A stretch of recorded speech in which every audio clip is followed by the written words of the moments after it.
Eu disse que para ganhar o gosto, o sal da terra, tem que ser macário, tem que carregar o gosto do caráter de Cristo, que só carregam esses bem-aventurados, que praticam essas bem-aventuranças espirituais. Do contrário, do contrário, você é só um filho da religião, do cristianismo, e blá, blá, blá, blá, blá, que eu cansei de repetir.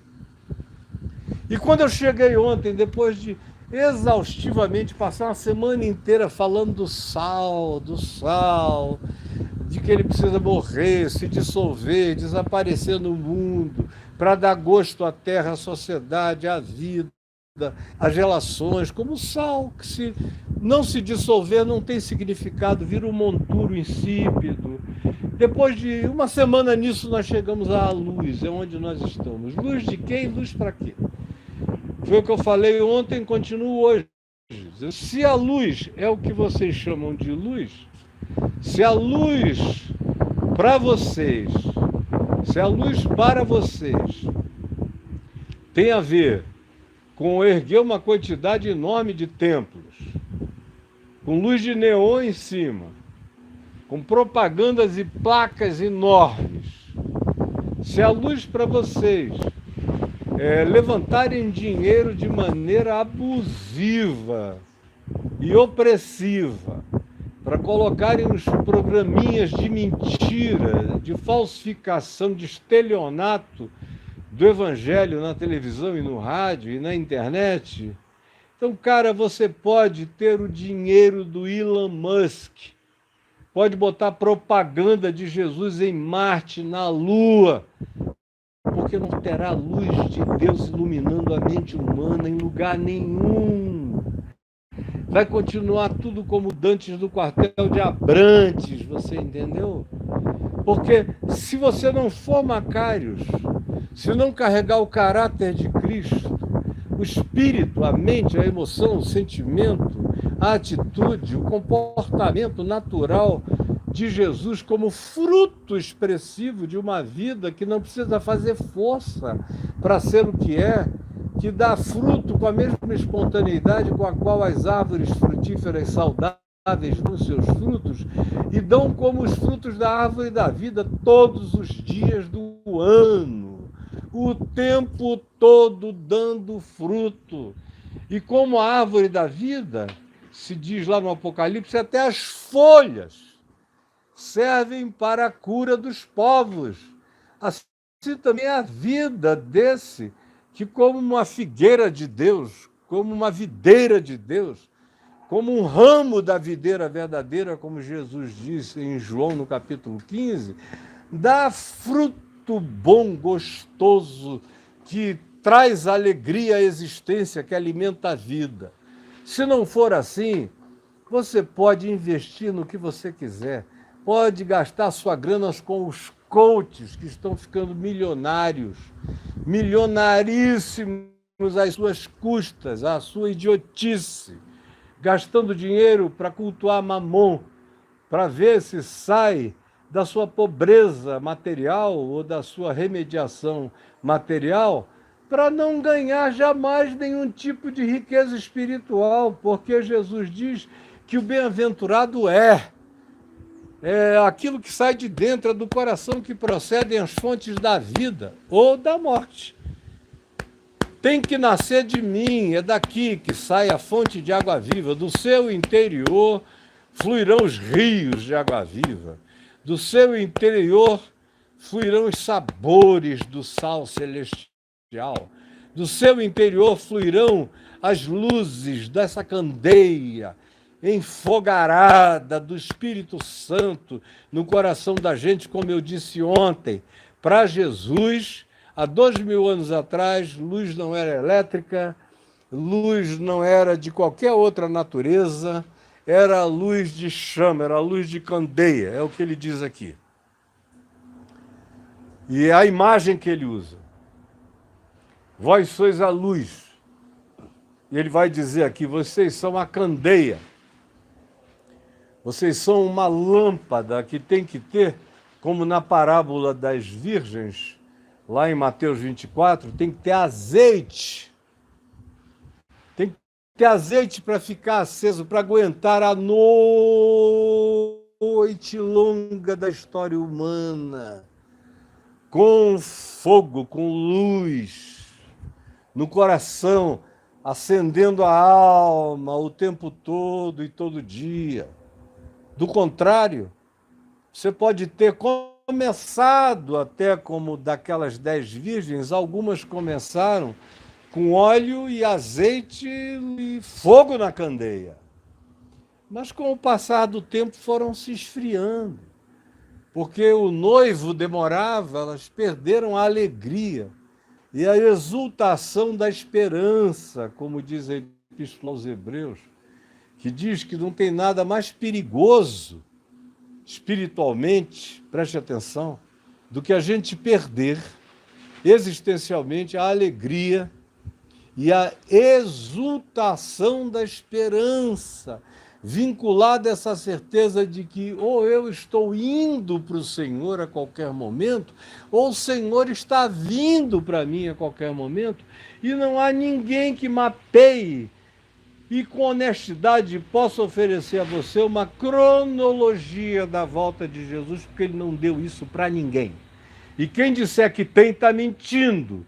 Por mais bem intencionado que seja, está mentindo, está enganando, ou é um indivíduo que se idiotou, porque Jesus disse, quanto aquele tempo, quanto aquela hora, quanto aquilo tudo, ninguém sabe, nem os anjos, nem o Filho. Mas tem pastor aí que diz que sabe. Outro dia eu vi um que eu conheço desde que ele era um jovem gordinho, cheio de pretensão, queria ser prefeito da cidade dele, queria ser deputado federal, senador, não sei o quê, babá, já quis de tudo. E já participou da marcação da volta de Jesus umas 5 ou 6 vezes, mas continua com a mesma cara de pau. Estava num podcast e o entrevistador falou, então vamos falar sobre a segunda vinda. E ele lá assim, vamos falar. Jesus vai voltar. Só que eu fiquei ouvindo o que ele disse a respeito da segunda vinda e só é algo que ilude a quem não sabe nada. E aí mantém o indivíduo em falsas esperanças. E o que acontece é que quando elas não vão se cumprindo, como não tem se cumprido de acordo com esses escatologistas dos últimos 2000 anos, pelo menos desde Montano para cá, fazendo previsões da volta de Jesus, o que vai acontecendo é que uma quantidade enorme de pessoas vai ficando cínica, vai perdendo a alegria, vai perdendo a esperança, vai se sentindo abobalhada. E aí perde aquilo que não pode faltar em nós, que é a alegria e a exultação da esperança. Que é como Jesus disse, regozijai-vos, exultai, erguei as vossas cabeças, erguei as vossas cabeças, olhem para os céus, a vossa redenção se aproxima. Agora, para ter essa atitude existencial, tem que manter viva no coração a alegria e a exultação da esperança, que é o que me faz acordar todos os dias. Todos os dias. Hoje eu acordei, botei meu pé para fora da cama e, como eu faço todos os dias, eu disse no meu coração, Senhor, hoje é mais um dia no qual eu posso ir ao teu encontro. E hoje é mais um dia no qual tu podes vir ao meu. Não importa se sou eu vindo a ti ou tu vindo a mim, todos os dias da minha vida eu quero viver com essa alegria, com essa expectação, com essa esperança, com essa energia, com esse poder, com essa chama, com esse azeite. Quero ser uma virgem acesa. Não quero ficar impressionado com supostas demoras da volta do Senhor. Ele mesmo, em todas as parábolas escatológicas relacionadas à sua segunda vinda, disse que demoraria. Em todas as ocasiões ele disse que demoraria e quando disseram, nos dá o tempo aqui no particular, só para gente, os teus íntimos, ele disse, olha, nem os anjos sabem, cara. Nem o filho sabe. Isso é algo que o Pai reservou somente para si, então não é tema para vocês. O tema para vocês é: anunciem o Evangelho, ensinem o reino de Deus, vivam o reino de Deus, sejam macários de Deus na face da terra. Sejam o gosto de Deus, a preservação de Deus, a ardência de Deus, a sede de Deus, a chama de Deus no mundo, a luz do mundo, vós sois. E aí, quando a gente associa a afirmação de Jesus, que é uma afirmação coletiva, plural, vós sois, mas que, como eu disse ontem, só se torna realidade a partir do indivíduo. Não dá para a gente ficar esperando que uma coletividade se torne a luz do mundo. Só haverá uma coletividade luz do mundo se indivíduos dessa coletividade, cada um deles, estiverem acesos pela chama do fogo da luz do Espírito Santo no coração. Sendo luz a partir de si mesmo. Luz em casa. Luz na cama, luz do casamento, luz com os filhos, luz dos relacionamentos, luz profissional, luz no trabalho, luz científica, luz acadêmica, luz de serviço, luz de prestação de toda sorte de socorro humano a quem quer que necessite em qualquer âmbito da vida, porque tudo é digno quando é feito com amor e para Deus, transforma aquele ato generosamente praticado com amor, por mais simples que seja, num ato luz, porque decorre de um ser luz. Como Jesus disse, os olhos de vocês são a lâmpada do ser de vocês. Se vocês olharem bem, com olhar limpo, se interpretarem bem, se pensarem com pensamentos de Cristo a vida, se interpretarem com os pensamentos de Jesus, vocês serão projetores de luz na terra, onde vocês cheguem, vocês serão seres de iluminação, não apenas serão iluminados, mas serão iluminadores naturais da vida, se forem esses macários de Deus. Do contrário, vocês podem ser milhões, até bilhões, mas o mundo vai continuar em treva, como está. O cristianismo é a maior religião da Terra, por enquanto ainda, pau a pau ali com o islamismo. E é só uma religião, é só um fenômeno político, não tem nada a ver com Deus, tem a ver com grana, poder, dinheiro, continuidade histórica. Quando tem um papa bom, gente boa, como Francisco, aí tem um esforço muito particular dele e de alguns sacerdotes que não são a maioria espalhados pelo mundo, e de alguns milhões de cristãos católicos espalhados pelo mundo tentando melhorar a igreja. Mas é um esforço individual. Se ele morre amanhã, sabe lá quem vai ser eleito. Pode ficar tudo horroroso como estava. Tudo horroroso. Pode ficar pior. Pode ficar tão ruim quanto está a igreja evangélica no mundo inteiro. Está horrorosa. Nessa era do Papa Francisco, a Igreja Católica, do ponto de vista de liderança e de opinião que se torna planetária, que se mundializa, é muito mais cristã do que os evangélicos nos Estados Unidos, da América Latina, no Brasil, na África, e onde eles são um pouco menos ofensivos é na Europa, porque resolveram ficar calados, se tornaram pós-cristãos.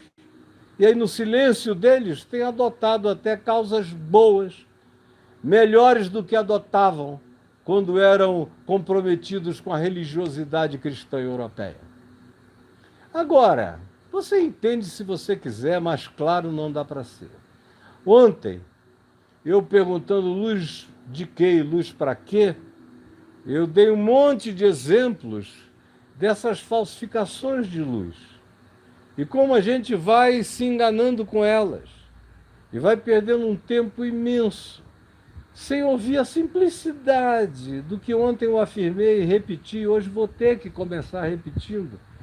Quando Paulo diz, porque o fruto da luz,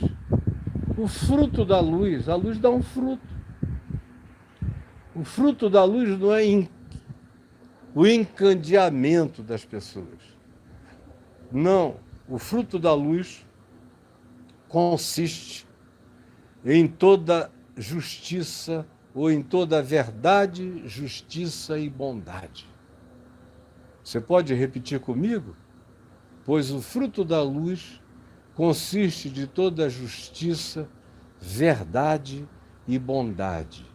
Ou seja, uma continuidade do espírito dos macários. É o mesmo espírito de quem é sal. Então aqui se repete da luz a mesma coisa. Se você não é um Macários, você nunca foi nem será a luz, e não há nada que você possa fazer, por mais histriônico, histérico, povo agradável, povo de Deus do meu Brasil, pode fazer o que você quiser, não será luz. O sussurro de uma viúva chegará com muito mais poder de iluminação do que qualquer gritaria desses loucos que vocês seguem, não sei nem como, nem porquê, e nem por causa de que atraso mental vocês se permitam tais realidades horrorosas. Vós sois.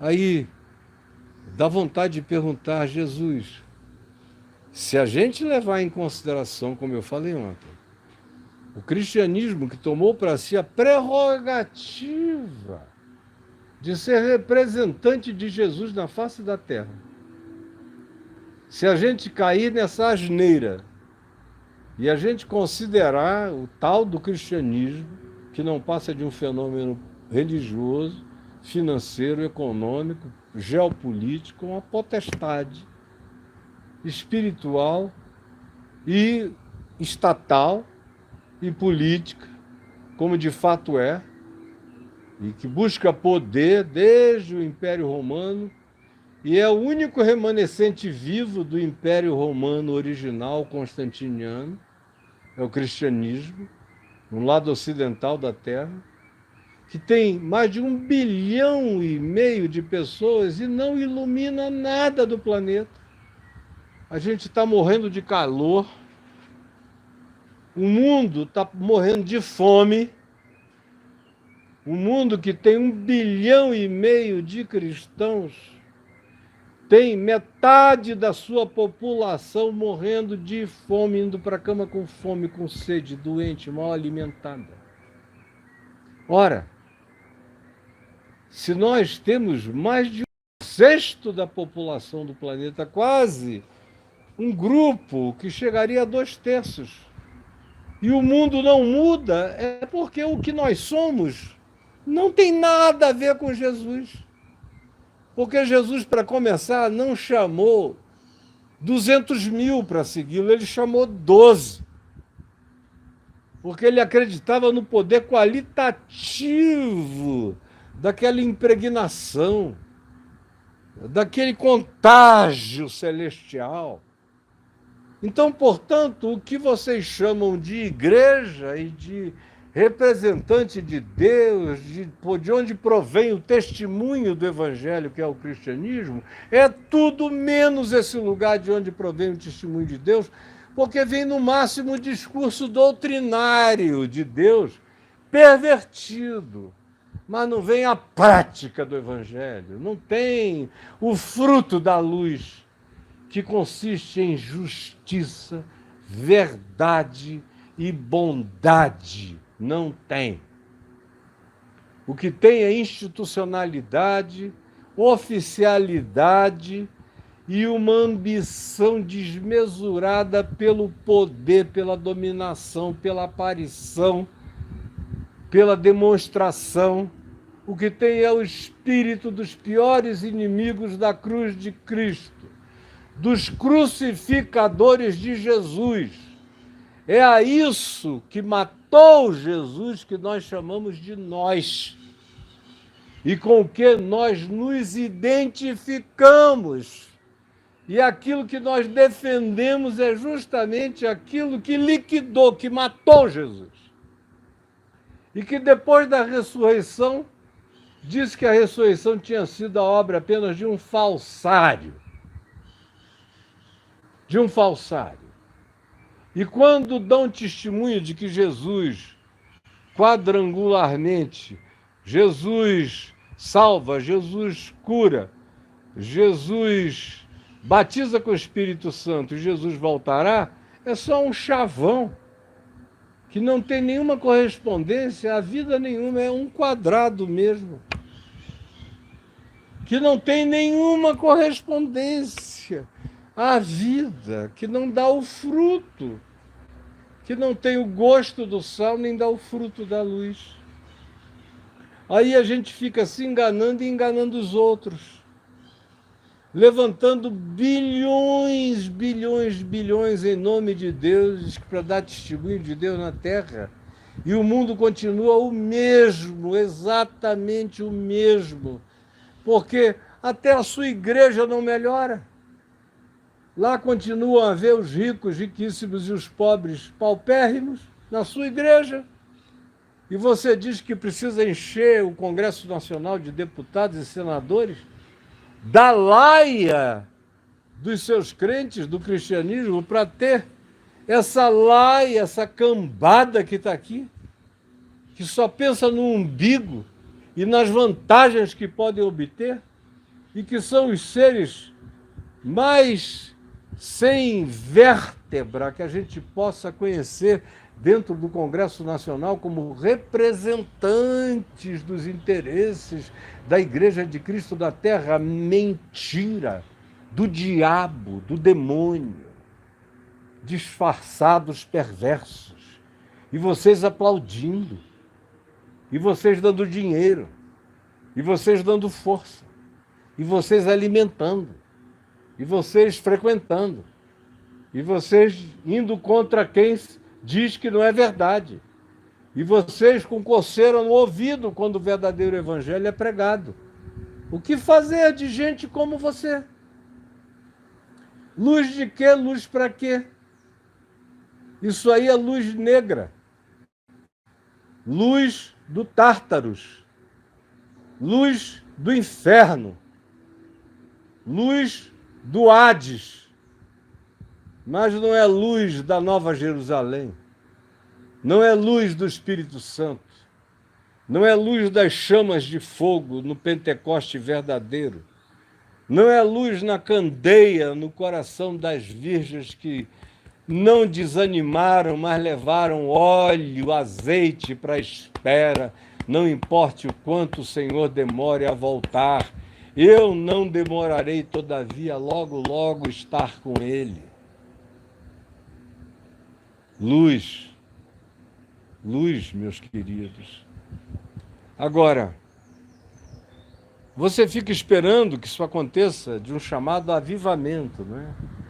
Que tem a ver com esse negócio de acender luz. Avivamento originalmente vinha daí, de acender a brasa, o fogo. Quando essa terminologia começou a ser usada pelos puritanos e pelos filhos dos puritanos e por outros grupos assim na Europa e nos Estados Unidos, e depois chegou como moda aqui no Brasil, sempre foi algo que tinha a ver com coletividades supostamente avivadas. E aí a associação que se fazia a essa luz, a esse avivamento, a esse embraseamento, que supostamente era do Espírito Santo, era o fato de que o pessoal falava em línguas fora da hora, aos borbotões, línguas carnais, aprendidas com a mulher do pastor, com a profetisa de plantão, ou a língua que o pastor falava quando não tinha o que dizer, ele solta um aliando-lhes cântaros para ver qual é a próxima frase. Nessa mentirada toda, que produziu só o que vocês veem, ou seja, palha, feno e coisa nenhuma, poder nenhum, vida nenhuma de Deus.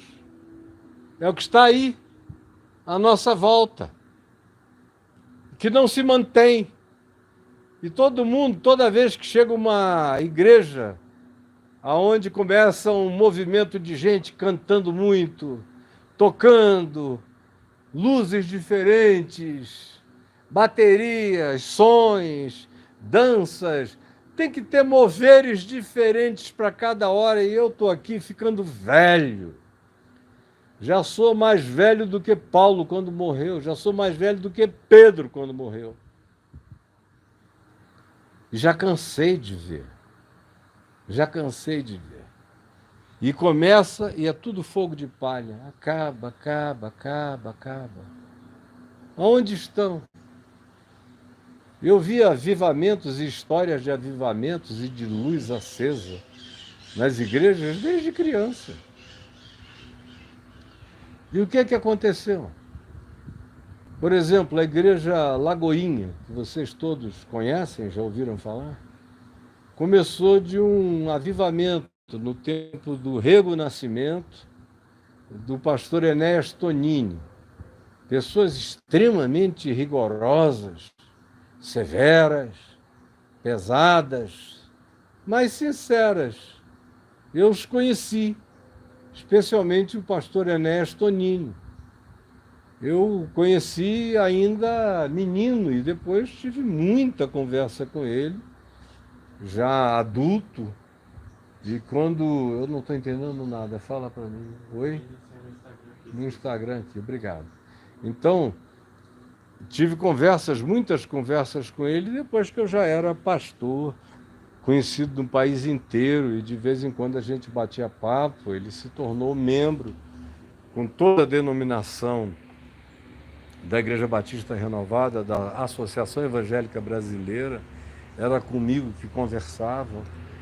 E eu me lembro do tempo que, com todos os rigorismos exagerados da Lagoinha, e com todas as ignorâncias exacerbadas, e foram tantas as exacerbações, que o próprio pastor da igreja, que naquele tempo era o pastor Rego Nascimento, teve um colapso emocional, porque naquele tempo o avivamento era não conseguir mais ter tempo para dormir, para descansar, para tirar férias, para repousar.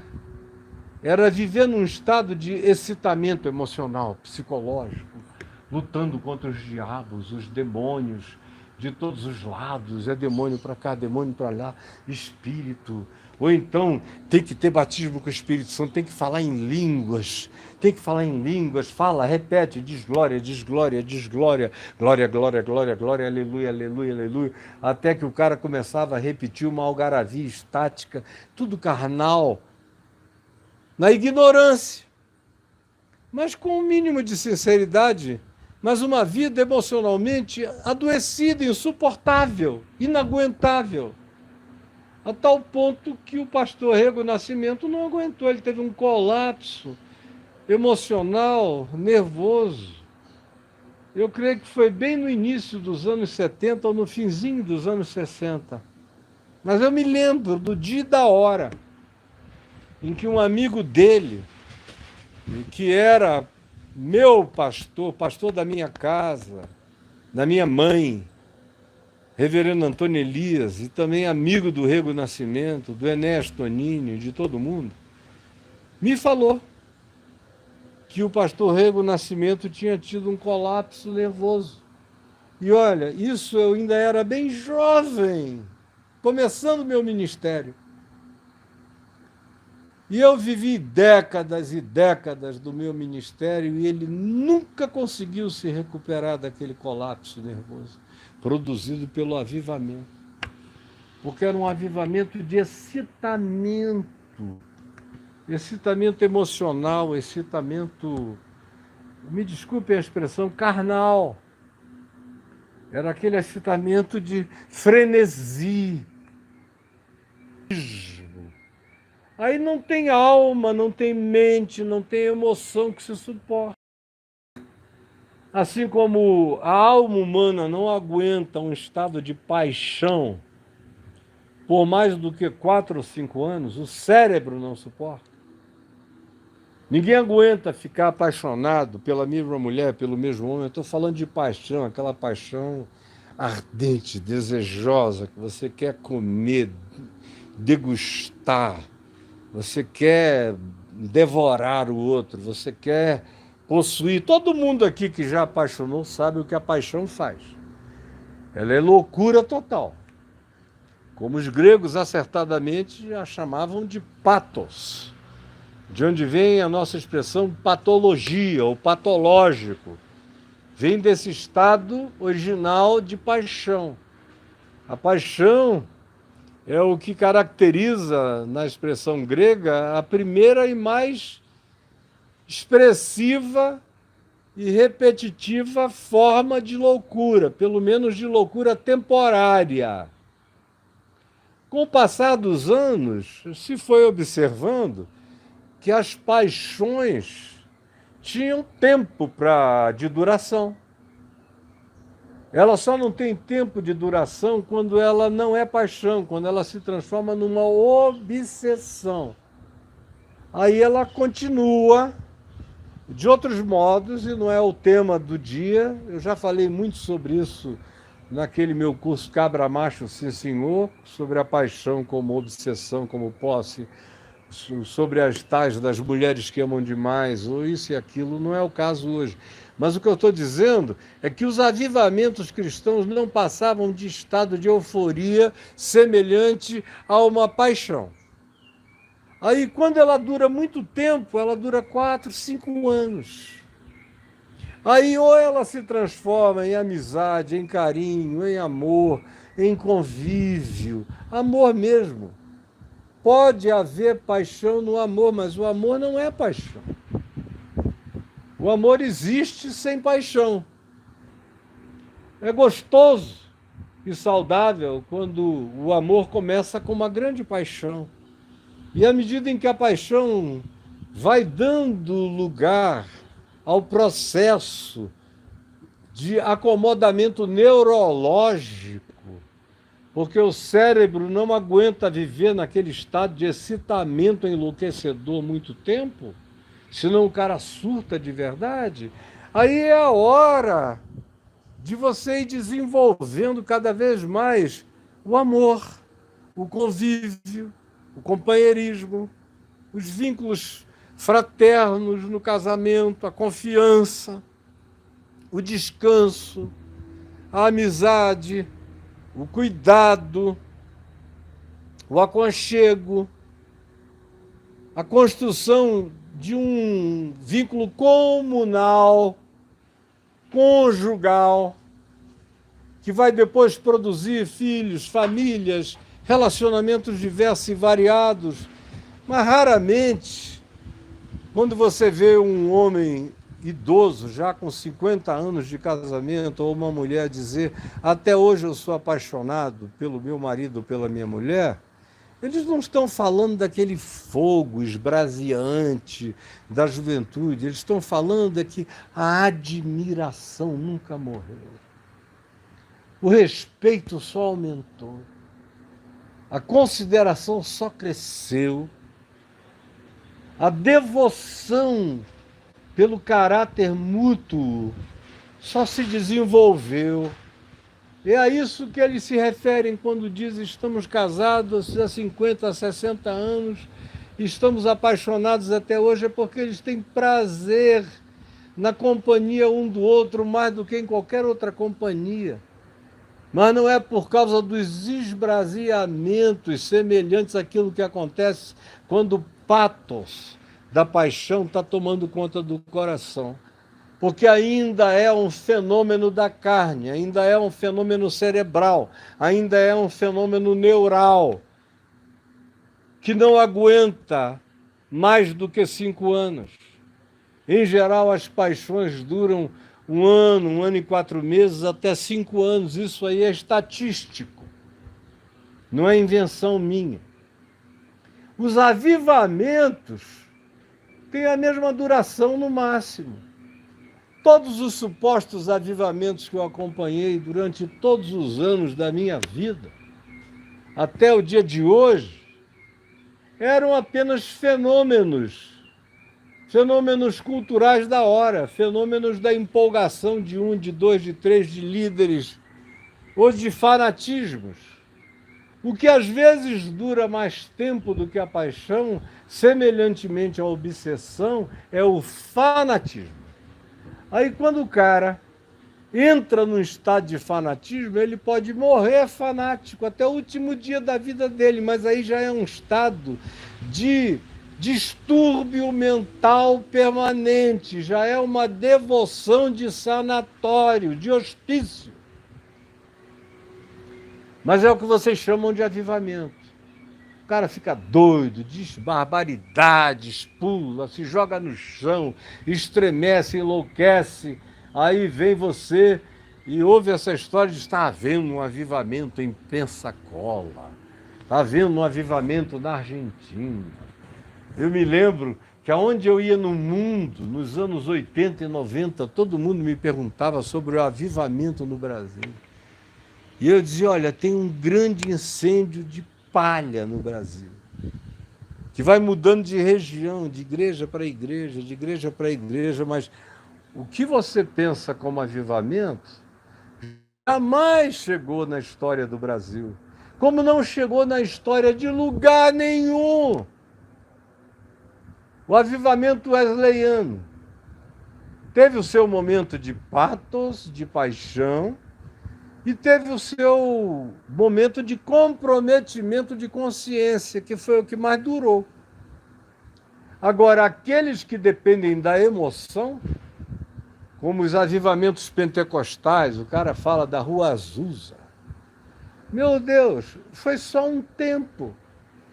Ou da irmã M, fundadora do Evangelho Quadrangular, foi um tempo. Depois ela própria surtou.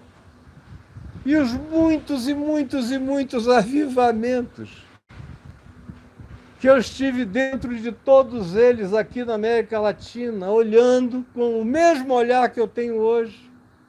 O pessoal me perguntava se eu estava empolgado e eu dizia, olha, eu só me empolgo quando eu vejo gente sendo transformada pela consciência do Evangelho. Do contrário, o que está acontecendo aqui vai passar já. É fogo de palha. Mas aí o pessoal fica com ódio, com raiva de você, da sua verdade. Essa é uma palavra que não existe no Novo Testamento. Isso é algo que você não vê os apóstolos buscarem. Vamos buscar um avivamento. Paulo, o tempo todo, deseja é que as pessoas não percam a alegria, nem a exultação da esperança, nem a perseverança.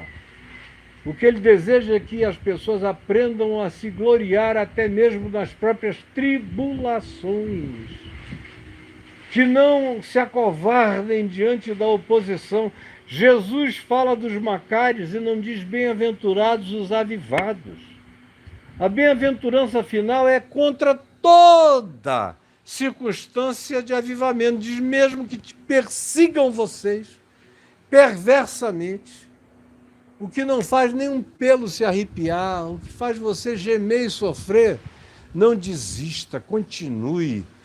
Seja resiliente, corajoso, em frente. Tenha a cara de Ezequiel, um rosto de diamante para perfurar a casa rebelde e se manter íntegro, porque é na vossa perseverança que mantereis as vossas almas. É o que diz Jesus aqui em Mateus, no capítulo 24. Então, essa coisa da luz coletiva é um dos maiores enganos distrativos. É uma distração horrorosa. Fica todo mundo buscando o avivamento coletivo. Aí contratam, como eu me lembro desde a minha infância, os avivalistas. Você já ouviu falar nesses caras? Hoje em dia se fala menos neles, mas no passado tinha os avivalistas contratados, que eram levados para as igrejas para pregarem, geralmente eram pessoas que tinham 10 mensagens assim, cheias de anedotas, piadas e algumas histórias de milagres. E eles iam de igreja em igreja, pregando as mesmas mensagens. Aí o povo ouvia aquilo, ficava alegre. Aí ficavam 3, 4 meses assim com uma alegriazinha carnavalesca, que não durava muito tempo e que ia logo sucumbindo, morrendo, desaparecendo. Aí contratavam outro avivalista e outro avivalista, porque nada era para valer. Como praticamente tudo que você vê acontecendo aí é artificial. Como alguém escreveu aqui, o Henry, é luz fabricada, é luz de pirotecnia, é luz de galpão, de foguetes de Réveillon, não passa disso. E aí fica todo mundo procurando sinais de avivamento. Sinais de avivamento. Quando na realidade o sinal do avivamento é ser humilde de espírito, é ser dos que choram com os que choram, é ter fome e sede de justiça para a sociedade, para o mundo, é ser misericordioso, é ser limpo de mente, de olhos, de interpretação, é ser um pacificador, é ser um ente que sustenta o testemunho, não importa quais sejam as adversidades, e que não perde a alegria e a exultação da esperança, o regozijo de pertencer a Cristo. Regozijai-vos, exultai. O regozijo de se saber na companhia dos profetas, de ser amigo e irmão de Isaías, de Jeremias, de Obadias, de Joel, de Jonas, de todos os sofonias da vida, de todos os que mantiveram testemunho de Cristo, como os verdadeiros apóstolos originais de Jesus.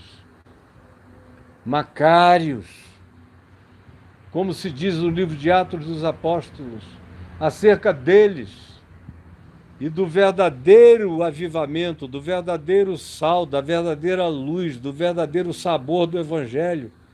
Se disse acerca deles, esses que têm transtornado a terra chegaram até nós. Esses que têm transtornado, não porque fossem chatos, não ficavam batendo de porta em porta, não eram testemunhas de Jeová, nem mormons, nem esses caras que vão enchendo a paciência dos outros, não. Paulo, por exemplo, só se ouve dizer de uma pregação pública dele que tenha sido de algum modo provocada por ele no lugar reservado para tal, que é lá no Areópago de Atenas, como está em Atos 16 e 17.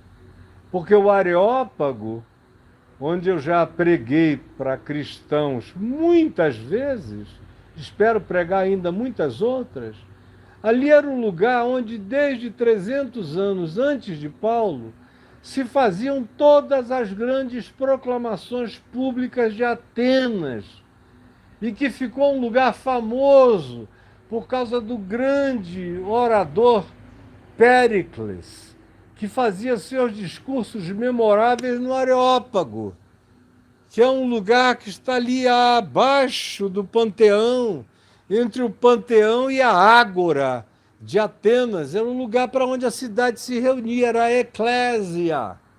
Era para onde as convocações eram feitas e as pessoas iam ali ouvir quem quer que fosse falar alguma coisa importante.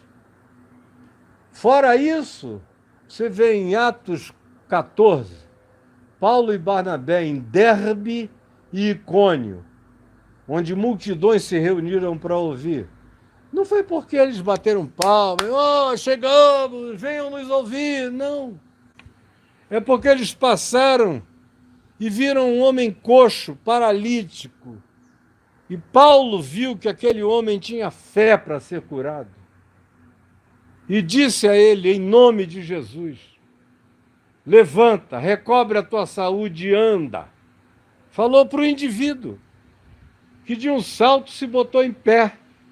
E todo o pessoal que estava em volta na praça, que conhecia aquele homem, vendo aquele milagre acontecer, correu em perplexidade, chamando a Paulo e Barnabé por nomes de deuses do panteão greco-romano. Esse aqui é Mercúrio, esse aqui é Apolo, divindades. E como Paulo era o principal portador da palavra, então esse aqui é Mercúrio, que é o rei do discurso. E Paulo disse, não, minha gente, nós só estamos aqui falando de Jesus, que vocês não conhecem, mas se vocês querem ouvir, nós pregamos. E quando acabaram de pregar, vieram os judaizantes, os judeus das sinagogas, e os que se fantasiavam de cristãos no meio deles, que vieram a ser apelidados posteriormente de judaizantes, que eram os cristãos que queriam fazer a cultura judaica entrar a goela abaixo das pessoas, como acontece até o dia de hoje, perseguiam, falavam mal e incitavam as populações seculares a perseguirem a gente como Paulo. Lá acaba Paulo levando uma surra danada, apedrejado, maltratado, vai para a cadeia, é um horror. Foram sempre os crentes que perseguiram o Evangelho. A gente não ouve dizer, então, o sacerdote pagão de Derbe se levantou e quis fazer alguma coisa assim contra os apóstolos. É uma raridade. Geralmente é o líder da sinagoga ou são os cristãos judaizantes que fazem isso, são os que querem juntar Jesus e Moisés, que fazem isso contra o Evangelho da graça de Deus, em toda a história humana. Do contrário, você não vê nos apóstolos essa atitude, dessa provocação. Ao contrário, eles imitavam Jesus. Vê aqui em Mateus, no capítulo 11, pelo amor de Deus, aqui, está bem aqui na nossa frente, Mateus, no capítulo 11, você vê que a minha Bíblia está com as páginas soltas, eu tenho que ir bem devagar, porque o vento do ventilador, não é o vento da brisa, é do ventilador, está batendo aqui em cima de mim, e que fala, já no capítulo 12, acerca de Jesus, dizendo dele que ele estava ali para se cumprir as profecias de Isaías, entre outras coisas, vivendo com toda discrição. Ele não gostava de publicidade marqueteira. Está aqui em Mateus 12, verso 16, advertindo-lhes, porém, que não expusessem a publicidade. A cara dessa igreja, né, que está aí. Para se cumprir o que foi dito por intermédio do profeta Isaías. Eis aí o meu servo que escolhi, o meu amado, em quem a minha alma se compraz. Farei repousar sobre ele o meu espírito, e ele anunciará juízo, significando que o juízo, a palavra juízo, verdade, justiça, compreensão, anunciará juízo, luz aos gentios. E aí olha o caráter dele, não contenderá, não vai entrar em briga, não vai entrar em briga. Hoje eu fiz um post ali de um pastor nojento, misógino, perverso, falando mal das mulheres. Devia estar falando mal da dele. Mas, meu Deus, ele não contenderá. Jesus, você não vê Jesus em contenda. Se alguém quiser contender comigo, vai ficar falando sozinho. Ou aprende a dialogar, ou vai falar sozinho. Comigo não vai ter contenda. Porque eu sou discípulo da não contenda. Sou macário, sou pacificador. Não contenderá, nem gritará. Nem gritará. Você está me ouvindo? Nem gritará. Parece tanto com as pregações que você ouve aí, não é? Tem gente que até reclama. Por que que eu falo sem gritar? Eu, às vezes, grito. Depende da hora ou da circunstância, eu aumento a minha voz. Mas, no geral, se eu estou sendo ouvido, para que eu preciso gritar? Eu já gritei muito quando eu falava sem microfone para milhares de pessoas que vinham me ouvir, não tinha como amplificar a minha voz, eu tinha que subir em algum lugar e dar o melhor de mim. Mas, do contrário, não gritará. Não gritará, nem alguém ouvirá nas praças a sua voz. Não vai ficar incomodando as pessoas no ambiente público. Também não esmagará a cana quebrada, que é aquele indivíduo que já está todo arrebentado, ele não vai lá e ainda piorar a situação da pessoa.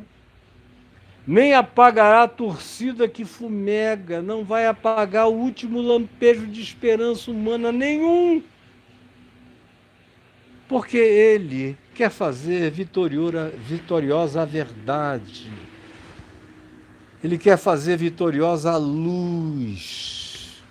É o que se diz aqui acerca de Jesus. Então a igreja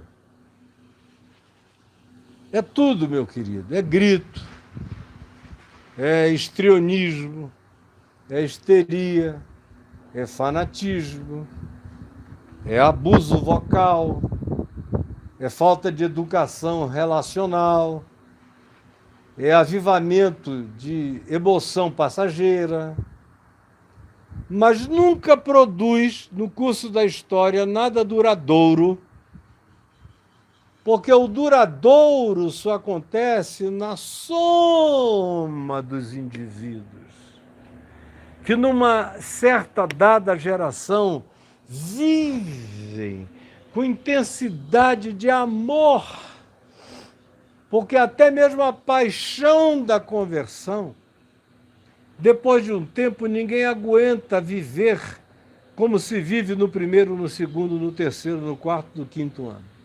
Ninguém aguenta. Eu não aguentei. Eu me converti como todo bom convertido. Fiquei totalmente tomado de paixão, uma paixão que me consumia o ventre, os intestinos, a alma. E eu estava presente aonde me chamavam, era expulsando demônios o dia inteiro, orando por doentes, visitando os hospitais, pregando nas casas onde me solicitavam, a tal ponto que me chamaram na TV e me deram um programa de graça na TV, no rádio, em todo lugar, porque o que eu fazia era genuíno, era verdadeiro, era inquestionável e todo mundo estava em estado de perplexidade incontestável. Mas devagar eu fui percebendo que a minha fé já não se estribava mais em nenhuma forma de emoção. De vez em quando ela se emocionalizava, como emociona até o dia de hoje. Mas eu não dependo de nenhuma emoção, eu vivo de amor. E o amor não é uma emoção, é uma escolha, é uma decisão, é uma convicção, é uma determinação, é um desejo, é uma entrega.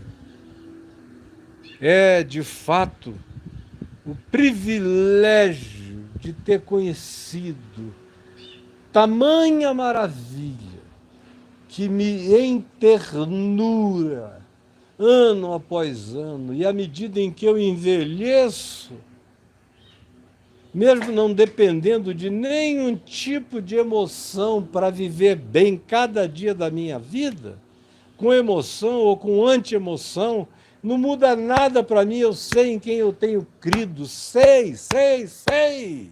Conheço em mim. Só o que cresce em mim é a resistência, a resiliência, a pacificação, é a alegria de ser de Jesus contra tudo, contra todos. Quando estão todos em favor, aleluia. Quando está todo mundo contra, não faz mal. Eu não mudo. Não mudarei até o último dia da minha vida. A mensagem é a mesma, a alegria é a mesma, a exultação é a mesma, a esperança é a mesma, porque a luz é a mesma. E consiste de toda justiça, verdade e bondade. Justiça, verdade e bondade. É disso que a luz consiste, é disso que ela é feita. Aí Jesus diz: vós sois a luz do mundo. Você veja que outra vez ele está falando da soma dos elementos individuais formando o coletivo.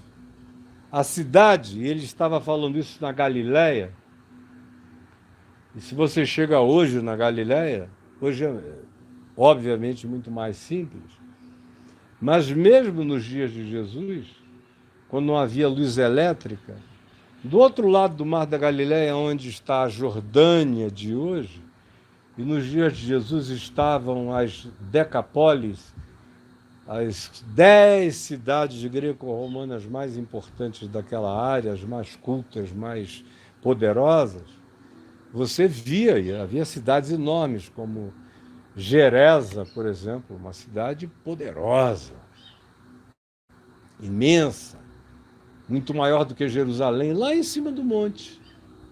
Quem for a Israel comigo agora na próxima viagem em março, eu vou outra vez levar as pessoas que forem comigo a Gerasa, porque é um lugar que vale a pena explicar o que ali aconteceu sempre.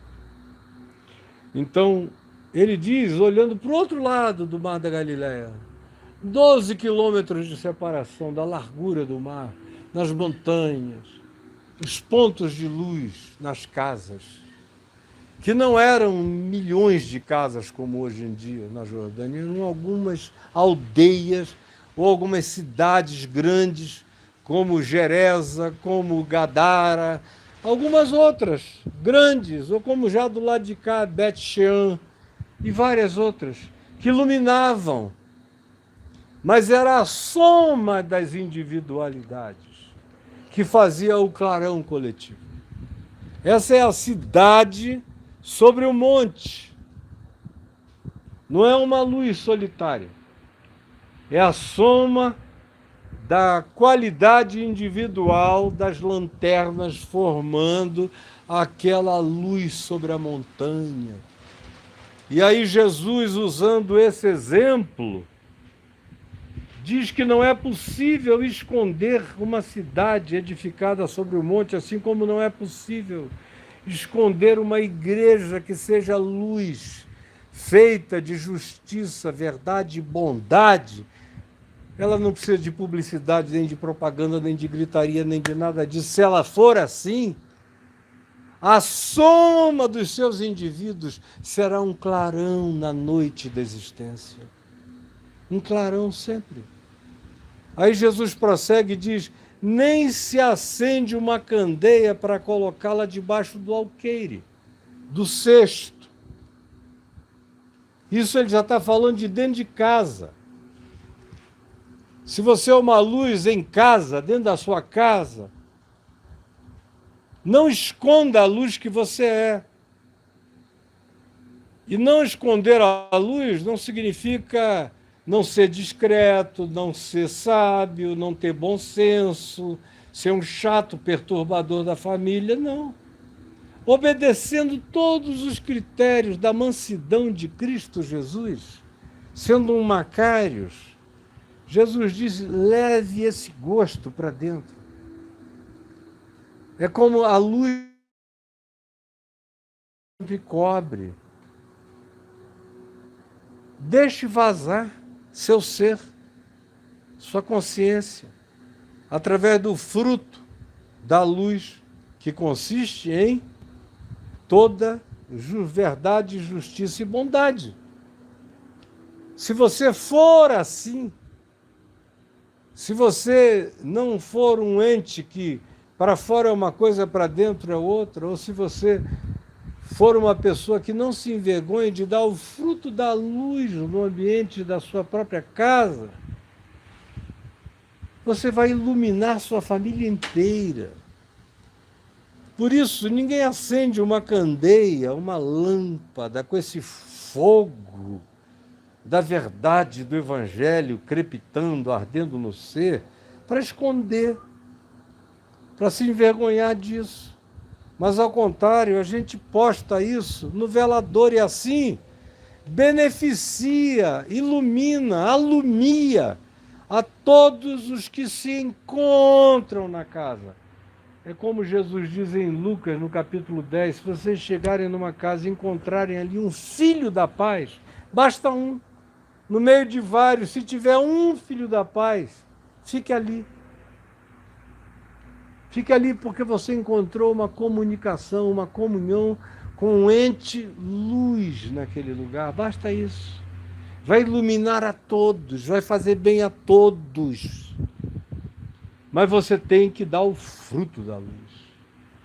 Porque se você não der o fruto da luz, que é feito de verdade, justiça e bondade, qualquer outra coisa é apenas pirotecnia religiosa, que só faz as pessoas ficarem cínicas, cada vez mais cínicas, olhando e observando você. Agora, olha só, Jesus conclui no verso 16 dizendo: assim também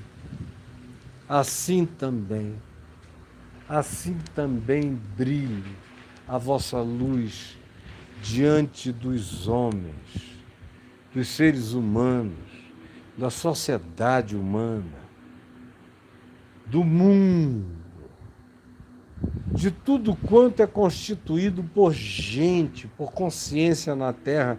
Assim também a vida de vocês, que consiste de verdade, justiça e bondade, a vida macária de vocês, com o gosto do sal, com a dissolvência do sal, com a descrição poderosamente inegável da presença do sal, com todo o seu poder preservador, com toda a construção dessa analogia que quer se transformar em caráter, em atitude e em vida, assim também brilha a vossa luz diante dos seres humanos todos, para que eles vejam as vossas boas obras. E boa obra, no meio chamado evangélico, o cara, quando usa a palavra obra, ele está se referindo ou a uma construção de uma congregação. Estamos lá trabalhando na obra da congregação, tá? Levantando paredes. Ou então, eu sou um obreiro, significando dizer que ele é um cara que é enviado pelo pastor de lugar em lugar, de casa em casa, convidando as pessoas para virem para o culto. Ou ele é um obreiro, porque ele fica na porta como introdutor, ou porque ele é um operário do pastor como voluntário na igreja, ou a obra de Deus assim designada, que é chamada para caracterizar toda atividade chamada eclesiástica. É a obra de Deus. Isso é uma coisa que me dá até uma gastura, desde que eu sou novinho.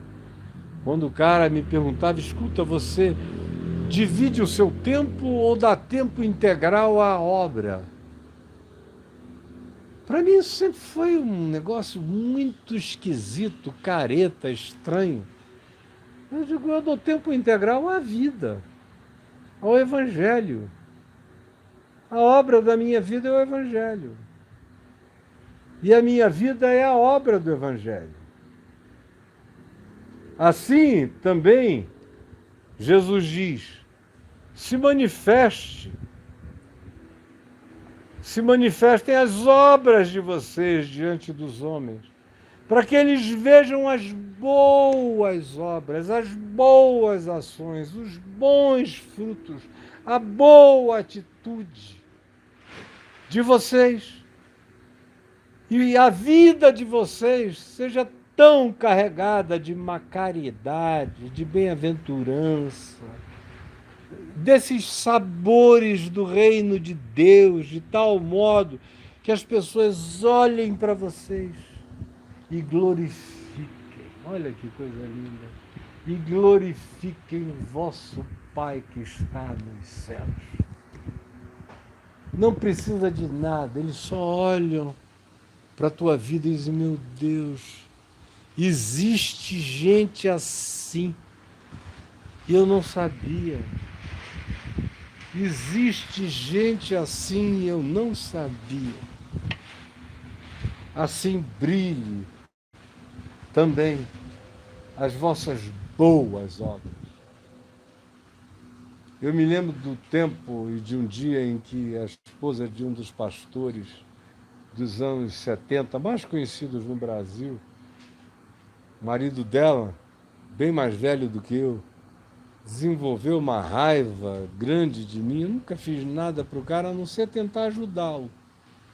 Eu já estava na televisão antes dele, e ele se considerava uma figura eminente na denominação dele no mundo inteiro. E chegou na minha cidade, naquele tempo, Manaus, e viu a cidade inteira me assistindo em estupefação, e falou: o que é que um garoto de 19 para 20 anos tem para receber toda essa visibilização? E ficou com raiva. E algum tempo depois, quando eu mudei para o Rio de volta, para Niterói, fui pastorear a Igreja Presbiteriana Betânia em 81, a esposa desse pastor, conversando comigo, por acaso, um encontro realmente casual, me disse: é uma pena que o fulano tenha tanto ciúme de você. Tanto ciúme de você. Agora, não presta atenção no ciúme, na inveja, nisso tudo dele não, porque ele é assim mesmo. Mas presta atenção na obra que ele faz. Aí eu fiquei olhando para ela e falei: a senhora está se referindo a quê? Aí ela falou: nossa obra é de assistência social. É parecida com aquela que o senhor faz, o senhor também faz muita obra. Muita obra. Eu falei: a senhora confunde as boas obras do Evangelho com criar uma ONG, uma para-eclesiástica, uma instituição, para fazer creche, para fazer isso, fazer aquilo. Isso aí qualquer máfia faz, qualquer um faz. As verdadeiras boas obras não são feitas de concreto, nem de organização institucional, nem de nada disso. É fruto da vida, é fruto do ser, é fruto da língua, é fruto do que se fala, é fruto do que se vê, de como se interpreta, de como se projeta, de como se existe, de como a gente é. A obra sou eu. A obra é você. Se não for assim, você só está perdendo tempo. E eu não quero perder o meu. Ao contrário, eu estou aqui para que os homens vejam a minha vida com Jesus, com Deus, e assim glorifiquem o Pai que está nos céus.